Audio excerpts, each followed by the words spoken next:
Pak Ali ini dikejutkan oleh satu pemandangan yang sangat luar biasa. Di arah depannya, dia melihat gulungan dari bayangan hitam yang semakin menggulung ke arahnya. Halo Beb, selamat datang kembali di vlog gue. Apa kabar semuanya? Semoga sehat-sehat selalu ya, dimanapun kalian berada.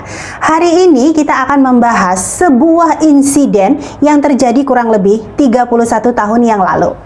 Tepat di tanggal 2 Juli tahun 1990, terjadi sebuah insiden yang telah membuat seluruh orang di dunia menjadi terhenyak karena memakan banyak korban mencapai sekitar 1.426 orang, termasuk di dalamnya ada 649 orang jemaah haji asal Indonesia, di mana sisanya merupakan jemaah haji asal Malaysia dan juga Pakistan.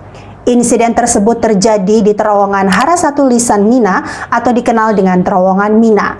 Banyak dari korbannya didominasi oleh para lansia yang meninggal dunia karena terhimpit oleh banyaknya jemaah yang berdesakan di dalam terowongan. Mereka ini saling dorong, kemudian saling tarik dan juga saling injak satu sama lain. Hal ini pun diperparah dengan kondisi kipas angin dan juga blower yang saat itu tidak berfungsi. Matinya kipas angin yang seharusnya saat itu berfungsi untuk mengalirkan oksigen di dalam terowongan membuat kondisi para jamaah di dalamnya menjadi semakin kepanasan dan juga sesak nafas. Suhu yang diperkirakan saat itu mencapai 44 derajat Celcius membuat para jemaah ini menjadi panik dan saling dorong untuk segera bergegas keluar dari terowongan Mina. Terowongan Mina merupakan jalur pejalan kaki yang membentang di bawah pegunungan. Struktur penghubung ini dibangun sepanjang 550 meter dengan lebar 18 meter dan berfungsi sebagai jalur khusus bagi para jemaah yang akan melaksanakan ibadah lempar jumroh. Terowongan yang menghubungkan Mekah menuju Mina dan daratan Arafat ini dibangun dengan dana 15 miliar dolar Amerika Serikat pada tahun 1988. Komandan Keamanan Haji Pemerintahan Arab Saudi saat itu mengatakan daya tampung terowongan adalah sebanyak 26 orang. Namun saat peristiwa terjadi, terowongan ini dipenuhi oleh jemaah haji mencapai 50.000 orang. Insiden ini tepat terjadi di mulut terowongan. Lokasi kejadian sepanjang 30 meter ini terbagi atas 10 meter ujung terowongan dan 20 meter ujung jembatan layang. Seperti diketahui, ujung dari terowongan ini memang tersambung langsung kepada jembatan layang.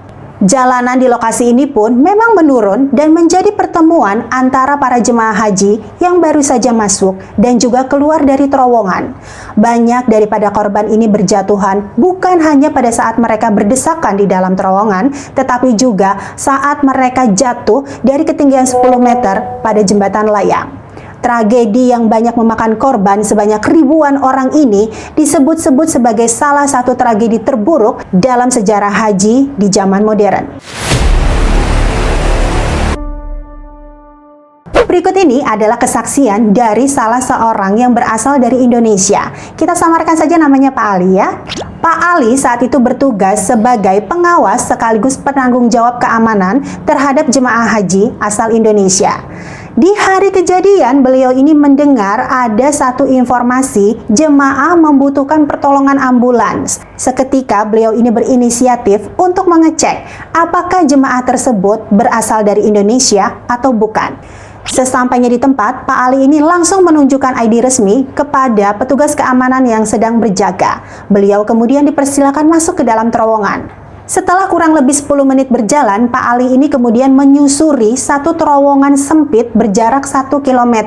Dan tiba-tiba beliau mencium satu aroma yang sangat amis dan juga busuk. Dan di saat dia masih mencari-cari dari mana arah aroma yang tidak mengenakan tersebut, Pak Ali ini dikejutkan oleh satu pemandangan yang sangat luar biasa. Di arah depannya, dia melihat gulungan dari bayangan hitam yang semakin menggulung ke arahnya secara cepat. Karena rasa penasaran, Pak Ali ini kemudian berusaha untuk mendekati arah dari gulungan bayangan hitam tersebut. Setelah berjalan kurang lebih 100 meter, Pak Ali kemudian baru menyadari apa yang tengah terjadi. Ternyata gulungan dari bayangan hitam tersebut merupakan ribuan dari jemaah haji yang merangsuk masuk dari ujung terowongan dekat tempat pelemparan jumroh. Belum selesai dengan rasa kaget yang dia alami, tiba-tiba Pak Ali ini mendengar suara gemuruh dari arah belakangnya. Pada saat Pak Ali menengok, kembali beliau ini melihat pemandangan yang sama seperti yang dia lihat di awal, yaitu gulungan bayangan hitam yang merupakan ribuan jemaah haji merangsuk masuk dari ujung terowongan yang lain. Dan mereka ini ternyata jemaah haji yang baru saja berangkat dari perkemahan atau tenda haji untuk menjalankan ibadah lempar jumroh. Ini kalau dikondisikan secara sederhana ya Beb ya, ada dua rombongan jemaah haji secara ribuan banyaknya yang datang dari dua ujung terowongan berbeda di waktu yang hampir bersamaan. Mereka ini kemudian bertemu di tengah terowongan dan saling dorong, saling tarik karena mereka masing-masing ingin cepat-cepat bisa melintasi dalam terowongan tersebut. Kondisi yang demikian ini akhirnya mengakibatkan banyak sekali jemaah terjatuh dan kemudian terinjak-injak oleh jemaah lainnya. Dan akhirnya bukan hanya pingsan, tetapi banyak juga korban yang meninggal dunia. Pak Ali saat itu berpikir kalau dirinya ini harus segera mencari cara keluar dari tempat itu agar tidak menjadi salah satu dari korban. Secara tidak sengaja Pak Ali ini melihat ada gantungan lampu besi yang berada di atas kepalanya. Segera dia mencoba untuk menggapai pegangan dari gantungan lampu besi tersebut supaya bisa menyelamatkan diri dari gelombang arus jemaah haji yang berjumlah ribuan tersebut. Berkali-kali Pak Ali ini mencoba untuk menggapai gantungan lampu ini, tapi tidak berhasil. Dia gagal lagi dan gagal lagi. Di tengah keputusasaannya tersebut, Pak Ali ini melihat ada jemaah Afrika yang berjalan secara cepat ke arah dirinya saat itu sedang berdiri. Dan secara cepat, Pak Ali ini tiba-tiba terdorong atau terhimpit tubuhnya ke samping terowongan dan kemudian terangkat badannya ke atas bed. Dan saat itulah Pak Ali kemudian langsung tidak membuang-buang waktu, dia memegang atau berusaha untuk meraih gantungan lampu besi tersebut dan berhasil, Beb.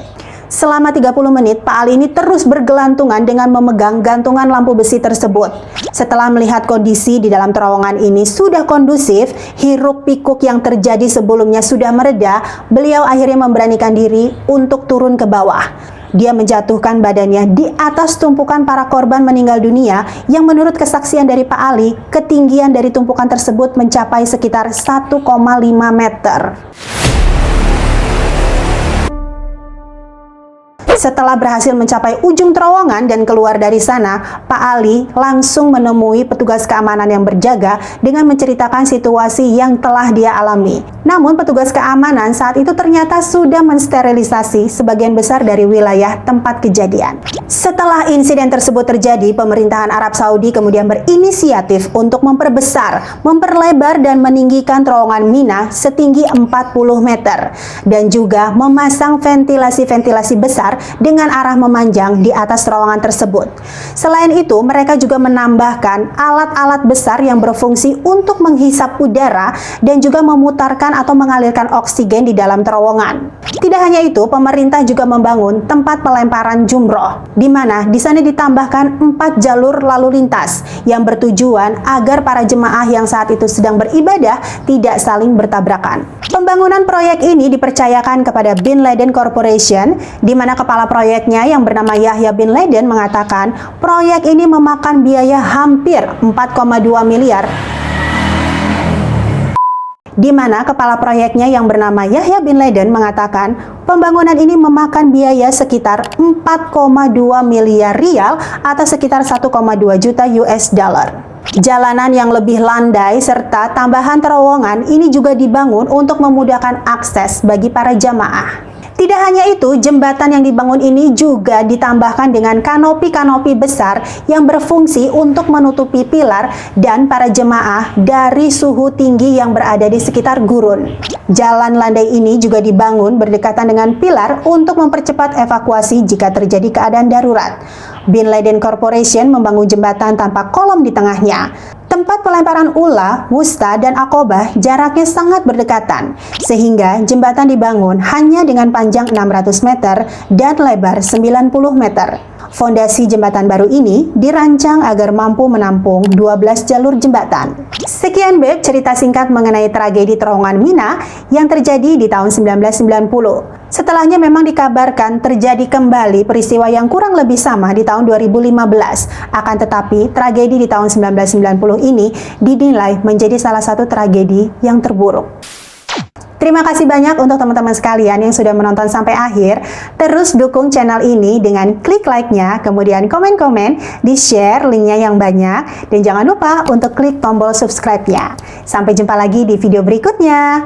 Bye now!